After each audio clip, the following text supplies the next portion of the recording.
Agora, dando prosseguimento à prática 4, a gente vai começar o exercício 8, que a gente resolveu os anteriores nos outros vídeos. Só mantive aqui a informação do início, que a gente vai usar os mesmos arquivos que a gente usou nos exercícios. Então, o teste prática 4 e prática 4.c.h, que são os módulos que a gente já estava usando para fazer as funções. E caso a gente implemente alguns exercícios um programa e não uma função, aí a gente usa parecido com o que a gente usou no prática 4 exercício 7, que aí cria um arquivo separado. Podemos então começar no exercício 8 aqui, que está pedindo para a gente implementar uma função que recebe como parâmetro o número inteiro n e retorne a soma dos números ímpares de 0 até n, incluindo n se n for ímpar. Então a gente pode pegar o protótipo aqui, a função, a gente vai colocar ela no arquivo cabeçalho, salvo aqui também. Aí a gente vem no prática 4.c para a gente fazer o corpo da função. Então como que a gente vai começar aqui? Ele está querendo saber a soma dos números ímpares até o n formado. Nesse caso a gente já implementou uma função par, que retornava 1 se o número era par e retornava 0 se o número era ímpar. A gente passava com o parâmetro número n. Como que a gente pode usar essa função que a gente já fez para não usar a mesma lógica aqui? A gente vai justamente chamar ela para verificar se o número é par ou ímpar. Então como a gente pode fazer isso? Criar um laço que o professor explicou na aula, tem vários tipos de laço. A gente usou no exercício 7 o do while, que executa pelo menos uma vez antes de dar condição. Tem outros tipos de laço, que no caso tem o for, que seria esse protótipo, vou explicar melhor. E tem o while, seria esse. No caso, o for e o while, eles têm alguns casos que é recomendável você usar um em detrimento do outro, mas geralmente o for ele consegue deixar de maneira mais sucinta o que o while também faria. De certa maneira, se você tem um, você consegue converter no outro.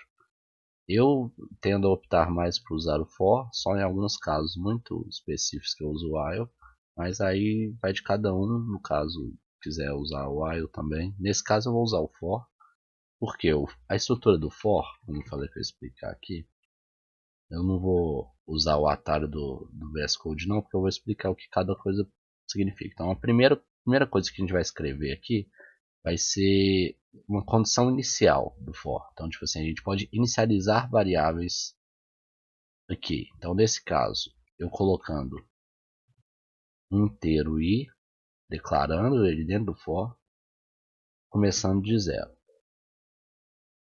Ponto e vírgula. Aí a segunda parte do for, ainda dentro do parênteses, a gente vai colocar a condição que ele vai analisar. Então, nesse caso, eu vou colocar i menor igual, lembrando que tem aquele atalho lá. Então, se eu tirar esse espaço, ele vira aquela menor igual da matemática.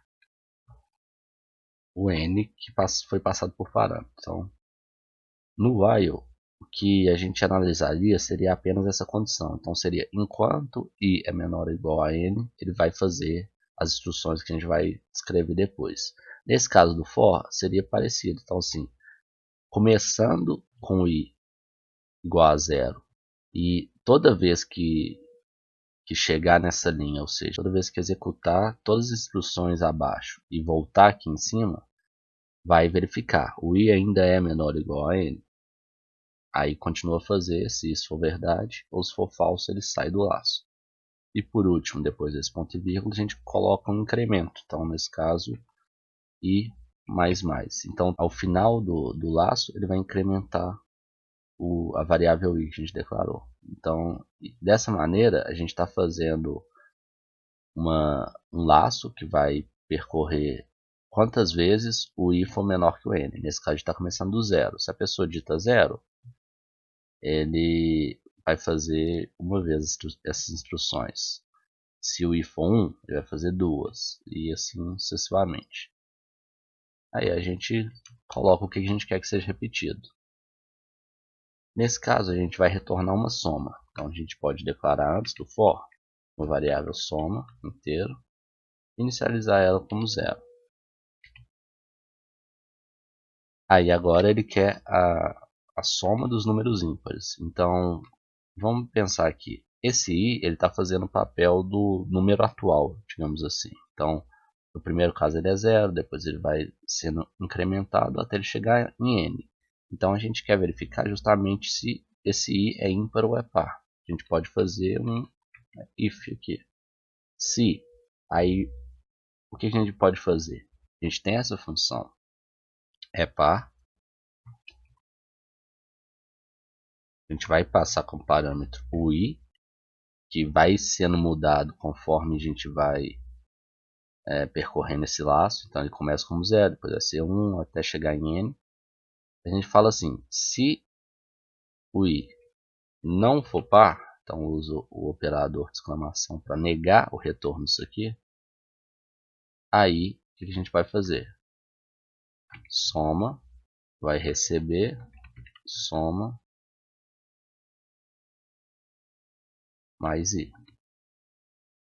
Nesse caso, aquele mais igual, que a gente já fez anteriormente. Então, dessa maneira a gente está fazendo essa soma quando o número for ímpar. E aí, como eu falei anteriormente que no if é opcional colocar as chaves quando é apenas uma instrução, no for também tem essa regra. Então eu poderia deixar dessa maneira com as chaves, só como só tem esse comando if, eu acho que fica mais simples deixar dessa maneira. Lembrando que a dentação ajuda nesse caso. A dentação no C ela não obriga as coisas a serem hierarquizadas, então não é só porque está indentado, mas é porque é a primeira instrução depois do for, aí vai ser apenas o if. Aí agora a gente pode retornar a variável soma.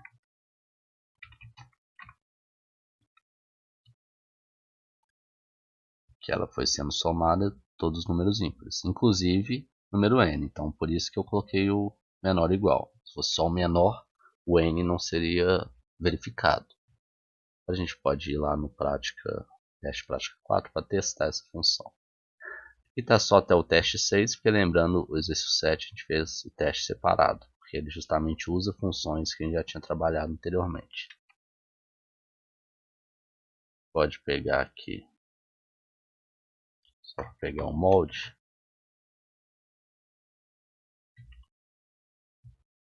Então vai ser o teste do exercício 8.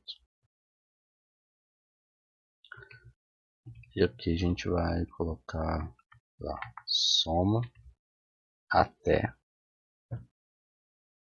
10 ímpares.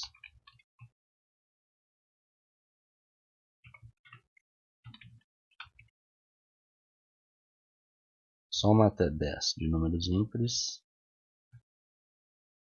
Vou colocar 2 pontos aqui. Vai ser o número inteiro, porque só apenas está somando números inteiros. E a gente coloca a chamada da função aqui. Então vai ser soma ímpares. A gente passa como parâmetro 10, por exemplo, que eu coloquei ali. A gente pode fazer em outros casos. Vamos colocar até 100, até 1000. Que é uma boa. 100, 1000. O 10 é fácil de a gente verificar e os outros, se o 10 estiver certo, a gente não tem muito erro não. Então salvei aqui, a gente pode compilar. Lembrando, a gente vai compilar o módulo primeiro, traço C aqui, o nome dele é prática 4.c. Não deu nenhum erro. A gente pode compilar agora o arquivo principal, então vai ser teste prática 4.c junto com esse prática 4.o e a gente vai chamar de teste prática, vou colocar o mesmo nome, prática 4. A gente pode executar ali agora, só dar uma limpada aqui. Soma 10 deu 25, a gente pode olhar aqui facilmente. Então é 1 mais 3 mais 5 mais 7 mais 9, 25. Aí até 100, 2.500 e até 1.000, 250.000. Ó, esse padrão interessante. Então, prosseguindo, exercício 9 pede para a gente implementar uma função que recebe como parâmetro um inteiro n e retorne o fatorial. E aí tem um exemplo aqui do fatorial de 5, que é 120. O fatorial, vocês vão ver talvez futuramente no curso, que é um problema que dá para a gente fazer de vários jeitos. Recursão, por exemplo, geralmente é ensinado usando até um algoritmo para calcular fatorial e tudo, mas nesse caso a gente vai usar usando o que a gente aprendeu, que é laços e tomada de decisão. Nesse caso, só laço mesmo. A gente pode vir aqui no cabeçalho, colocando a protótipo, e agora vamos desenvolver essa função. Percebam que a saída está como double, não está informado no enunciado, mas é para justamente aumentar o alcance do fatorial, porque não sei até que ponto vocês conhecem de matemática, né? Até que ponto vocês já viram, mas fatorial é uma função que tem um crescimento muito rápido. Então, esse valor ele vai ser muito alto a partir de poucos passos, digamos assim, né? Então, a gente coloca, sei lá, 10 já vai ser um número gigante. Então, a gente vai usar o double aqui para justamente ter um alcance maior, porque pela maneira que o double armazena os valores, ele possui um alcance muito maior do que o int, e para a gente não ficar usando long, long e int igual usou anteriormente, o double aqui seria uma saída viável. Agora a gente pode fazer realmente, então a gente vai declarar uma variável também do tipo double para guardar esse fatorial, que a gente vai retornar ele. Vai começar como 1. E também tem várias maneiras de fazer. Eu gosto de usar o for, como eu falei anteriormente. Agora eu vou usar o atalho para vocês verem como que ele já deixa meio que esquematizado o que a gente precisa fazer. Então ele já deixa aqui para escrever o tipo da variável inteiro.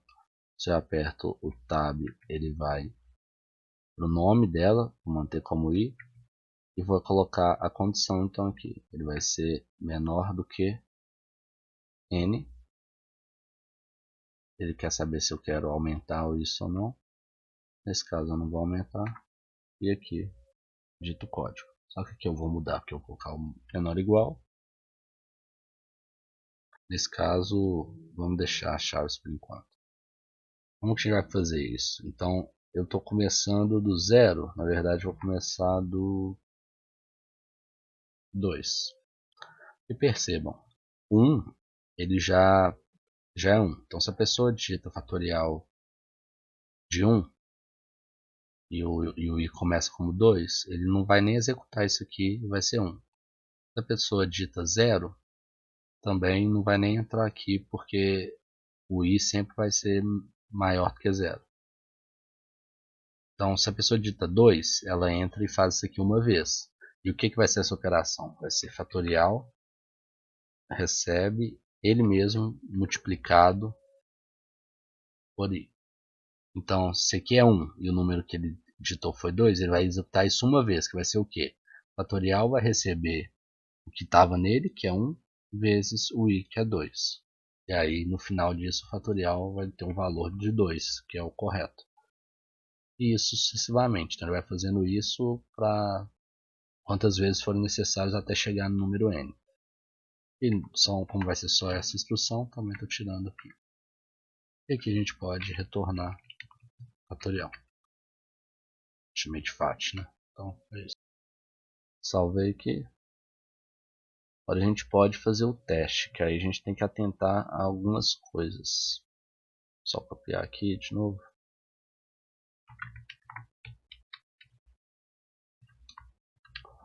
Teste do exercício 9.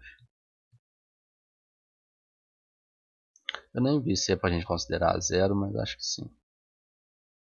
Que fala um número inteiro, então a gente pode.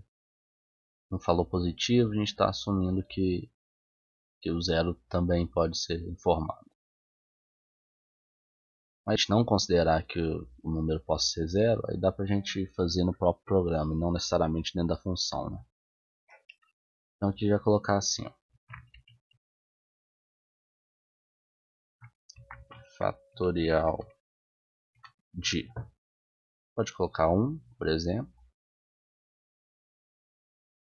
E aqui que é o seguinte, como a nossa saída é double, o identificador do double ele é LF, que é como se fosse long float. Que o D é o do inteiro, então o D seria errado ali. A gente vai colocar fatorial de 1. E aqui já pode colocar outros dois valores. Então vou colocar, por exemplo, 10. A gente vê o tamanho desse número.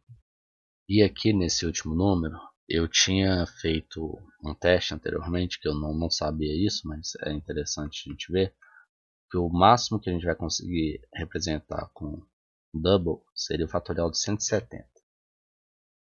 Só que aí, para não ficar um número gigantesco, eu vou mostrar quanto que ele é depois, a gente vai colocar, em vez do identificador LF, a gente vai colocar 4.3 E. O que é esse E? Esse E é notação científica. Esse 4.3, o ponto alguma coisa, a gente já viu que isso aqui vai ser as casas decimais. Então, nesse caso, estou limitando a 3 casas decimais.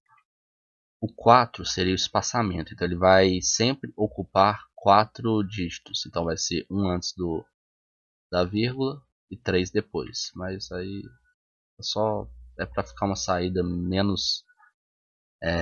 menos informação do que precisa. E aqui eu tinha esquecido do ponto zero. Por quê? Porque apesar de ser um número double, eu não quero que ele mostre as casas decimais aqui, porque vão ser sempre números inteiros, digamos assim, né? Sem casas decimais. Nesse aqui eu estou limitando as casas decimais porque o número é tão grande que ele vai mostrar em potência de 10 e vai limitar os dígitos 10 potência de 10. Vamos executar para a gente ver. Então a gente compila o módulo de novo, vou até usar o que a gente já usou aqui.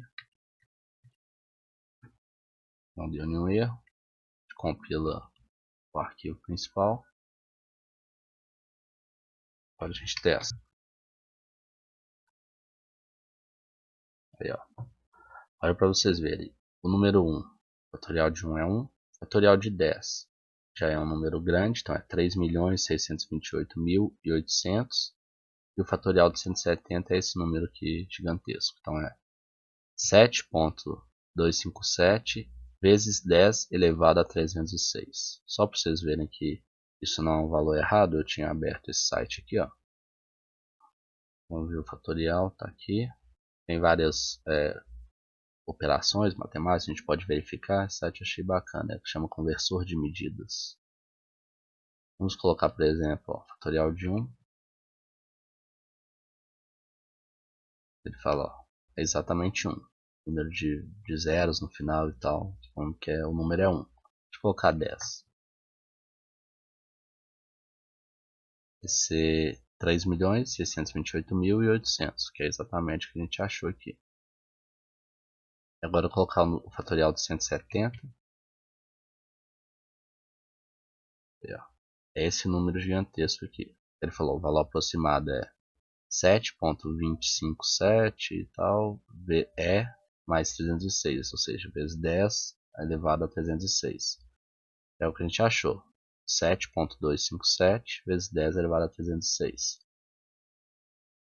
E por que não dá para colocar o valor 171? É porque esse expoente 306, quando a gente colocasse 171, se eu não me engano, seria um número com expoente 310. E o máximo que o double consegue armazenar é um número com expoente 308, se não me engano. Então, esse aqui é meio que o limite do fatorial que a gente consegue armazenar num double.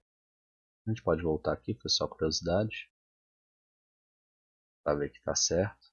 Agora a gente pode ir para o último exercício desse vídeo, que vai ser o exercício 10, que é para a gente fazer uma função que vai receber o parâmetro número inteiro n e retornar a soma de todos os números positivos, agora ele está falando, menores ou iguais a n, que são divisíveis por 3 ou por 5, mas não por ambos. Que, não sei se vocês lembram, é justamente uma função que a gente fez, era para verificar se esse número era dividido ou por 3 ou por 5, mas não por ambos. Então a gente vai usar essa função como auxiliar para a gente resolver esse problema. Vou dar um exemplo aqui do número 20, então a soma do número 20 que essa função deve retornar seria 3, que é divisível por 3 só, 5 por 5, 6, que é divisível apenas por 3, 9 apenas por 3, 10 apenas por 5, 12 apenas por 3, 18 apenas por 3 e 20 apenas por 5, daria 83. Então a gente vai usar até ele como exemplo para a gente testar a nossa função. Pegando o protótipo aqui, a gente vai colocar no cabeçalho, salvando ele. Agora vamos fazer essa função.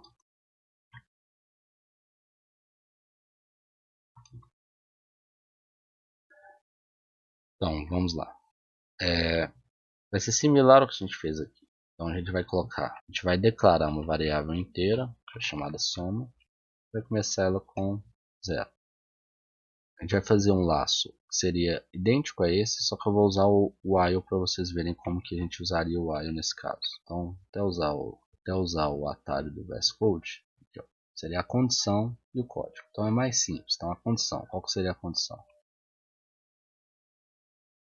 Posso colocar até o mesmo nome, então i menor igual a n, e aqui eu faço o código. Só que percebam, ó, eu não declarei o i. Então o que seria análogo a isso? Eu declarar o i antes de chamar o while. Então eu declaro o i e inicializo ele com valor. Vou colocar valor 0. No caso ele falou positivo, né? Então posso colocar ele como 1. Enunciado, né? Então assim, a gente vai percorrer todos os números positivos até o número n. Então por isso que eu estou começando como 1 aqui. Aí ele vai fazer essa verificação se o i é menor ou igual a n, e o que falta eu fazer para ser igual a esse for? Seria incrementar dentro do while. Então vou colocar i mais mais. Então essa estrutura de declarar uma variável antes, inicializar ela, usar ela na condição dentro do while e incrementar essa variável no final, é similar ao que o for está fazendo tudo nessa linha aqui. Então a gente pode sempre transformar, nesses casos assim, um para o outro. Só que aí agora eu tenho que fazer justamente o que eu quero que esse laço faça, que vai ser o que? Soma, vai receber, vai ser ela mais o i, só que isso só vai acontecer caso o número seja divisível por 3 ou por 5, mas não por ambos. Então a gente faz aquela condição parecida com essa do EPAR, no caso. O nome é esse, que é dessa função aqui, que a gente já tinha feito anteriormente. E a gente verifica para o número i. Então se isso for verdade, ou seja, o número atual satisfaz essa condição, então a gente soma ele. E aí depois incrementa, e no final a gente retorna o soma. Então percebam que aquele for que a gente fez uma linha, não precisou nem das chaves porque tinha apenas uma instrução. Nesse caso a gente teve que colocar as chaves, teve que colocar um incremento aqui e teve que declarar ela antes. Então, dependendo da versão do C que você utilizar, eles não deixam que a gente declare uma variável aqui dentro do for. Então pode ser que tenha que usar essa declaração antes e apenas inicializar a variável aqui dentro. Então apenas seria o i igual a 2 e aqui em cima ter declarado o inteiro chamado i. Só que os mais recentes já deixam a gente declarar aqui dentro. E aí fica uma maneira bem mais sucinta do que escrever o while, na minha opinião. Mas é de preferência de cada um, né? Então só estou mostrando essa maneira alternativa aqui. Pode salvar e vamos fazer o teste agora. Vai ser parecido com esse aqui, ó. Vou até Copiar todos os testes. Vou colocar o exercício 10 aqui. E em vez de colocar o 10 inicial aqui, eu vou colocar o número que está no aí, ó, 20. A gente já sabe a resposta dele. Eu vou colocar 20, 100 e 1000. E aqui a gente tem que mudar o nome do... Acho que é divisível, como é que é? Não lembro do nome. É soma. Vai ser isso. Vamos testar. Salvei aqui. A gente pode limpar a tela e compilar o módulo e o arquivo principal de novo. Não deu nenhum erro. A gente executa agora. Então, para vocês verem. Soma até 20 de números ímpares deu 83, até 100, 2103 e de 1000 a... Aqui não é números ímpares, né? Vamos colocar de números divisíveis por 3 por 3 por 5. É meio grande, né? Vou colocar só números divisíveis.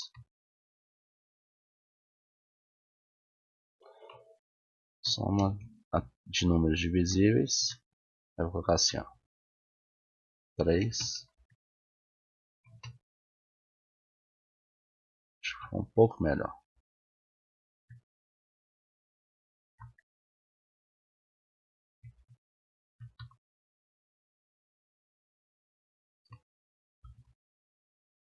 E aqui a gente coloca os números de novo.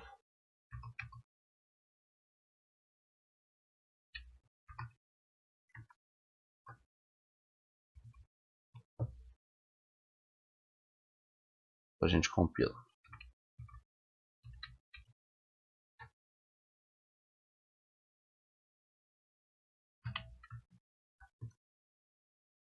Então, olha, soma até 20 de números divisíveis por 3 ou por 5, 83, o outro 2103, por 1201, 1003. A gente pode ver que o 83 é o mesmo que está anunciado, então a gente está assumindo que os outros também estão certos.